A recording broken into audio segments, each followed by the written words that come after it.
அனைவருக்கும் வணக்கம். நம்ம இப்போ பார்க்க போகிற இடம் கன்னியாகுமரி மாவட்டத்தில் பிள்ளையார்புரம் சிவேந்தியத்தினர் கல்லூரிக்கும் பக்கத்தில் சிஎன்புரம் ஊரில் தான் கிரேஸ் நகரில் ஒரு 11 சென்ட் வீட்டு மனை விற்பனைக்கு வந்திருக்கு. பக்கத்தில் எல்லாம் வீடுகள் தான் இருக்குது. உங்களுக்கு உடனே வீடு கட்டிக்கலாம். கிழக்கு திசை பார்த்த பிளாட்டு.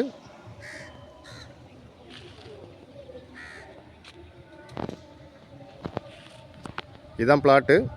பக்கத்து பிளாட்லேயும் வீடு இருக்குது. உங்களுக்கு சிஎன்புரம், பிள்ளையார்புரம், கேசம்புதூர், மேலஸ்ரம்புதூர், பள்ளம், அன்னை நகர், கீழஸ்ரம்புதூர் இந்த மாதிரி லொக்கேஷனில் வீடு கட்டுக்கு இன்வெஸ்ட்மெண்ட்டுக்கு லேண்டு பார்த்தீங்கன்னா இந்த பிளாட்டை வாங்கலாம்.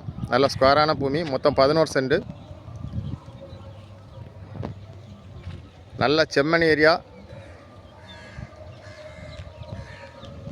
லேண்டு ஓனாக கேட்கக்கூடிய ப்ரைஸ் ஒரு சென்ட்டுக்கு 4.5 லட்சம் தான் கேட்குறாங்க. நல்ல ப்ரைஸ். இந்த ப்ரைஸில் இந்த லொக்கேஷனில் வேறு பிளாட்டு கிடையாது. உங்களுக்கு யாருக்கா தேவைன்னா உடனே கான்டாக்ட் பண்ணுங்கள். கொஞ்சம் அர்ஜென்ட்டு சேல்ஸு. தேங்க்யூ.